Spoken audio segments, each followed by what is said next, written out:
Hush, little baby, don't say a word. This is a conspiracy channel. Welcome to the Hush Channel.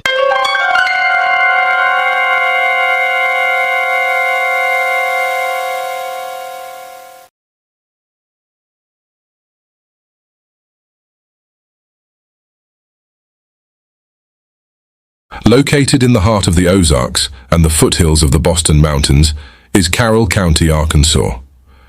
2 evenings prior to Halloween in 1975, a violent thunderstorm rocked the Ozark Mountains just north of the Carroll County town of Berryville in Arkansas. The extremely high winds, accompanied by violent lightning and heavy rainfall, left 3 persons dead, tore the roofs from several dwellings, barns, and chicken houses, and uprooted dozens of trees, some of them over 100 years old. Estimates of the damage exceeded $1 million. During the height of the thunderstorm, several Carroll County residents claimed that above the din of thunder and lightning, they heard the droning sound of an airplane. A noise followed only seconds later by the unmistakable sound of an explosion in the distance. The next day, as Berryville residents surveyed the storm damage, Roy Littrell was standing in his front yard when he noticed a large piece of twisted aluminum lying near the edge of his property. Closer inspection revealed it had been part of an airplane. About the same time, in another part of town, Mike Gallagher discovered more airplane wreckage. An hour later, even more pieces of metal, all apparently from a plane, were found east of town. After inspecting the damaged debris, authorities concluded the following day that they all came from a twin-engine Cessna Golden Eagle. The scattered pieces of twisted wreckage suggested the plane might have exploded. Some advanced the notion it may have been struck by lightning.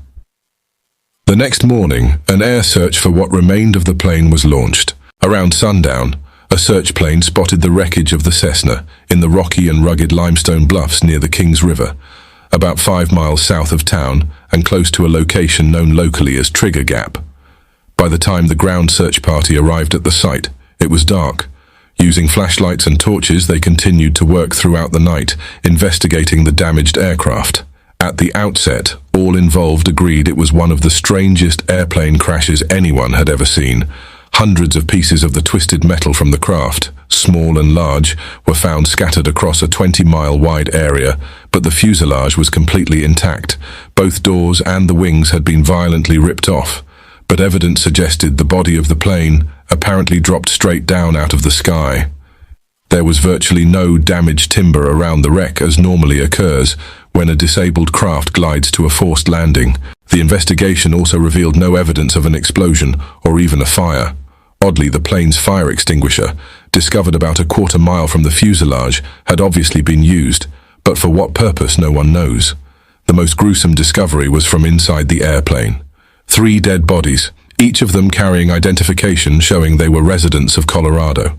Investigative work by local law enforcement authorities and the Federal Aeronautics Administration revealed that the plane was transporting a briefcase filled with $20,000 in cash, supposedly part of a payroll being delivered to a mining operation in Paducah, Kentucky.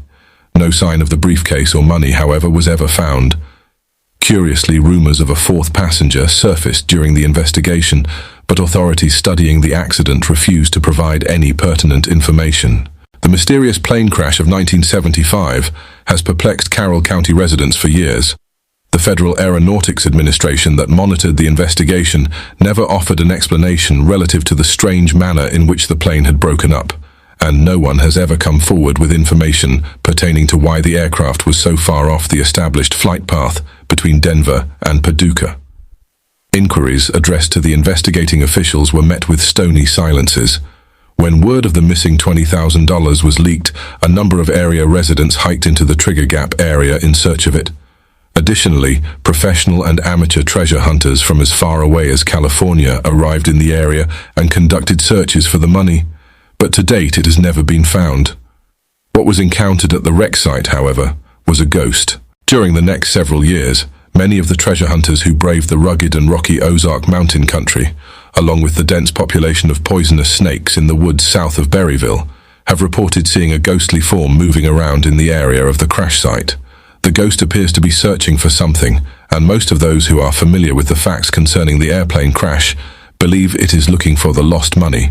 Many also believe the ghost is the spirit form of the rumored fourth passenger. When the treasure hunters get within 40 feet of the ghost, however, it disappears. Sometimes it remains invisible, and other times it appears moments later several yards away. The supposed connection between the ghost and the missing money is indeed a conundrum. Why would a ghost search for money, and what if it found the $20,000? What would it do? A ghost certainly cannot spend money. There was yet another mystery associated with the Carroll County plane crash. Each year, late in the evening 2 days before Halloween, rural Carroll County residents sometimes hear the ghostly sound of a low-flying airplane, a sound that is followed by another, an explosion. Subsequent investigation has never yielded any evidence whatsoever of another plane crash. Story credits of W.C. Jameson, Ozark Tales of Ghosts, Spirits, Hauntings and Monsters. This concludes this tape.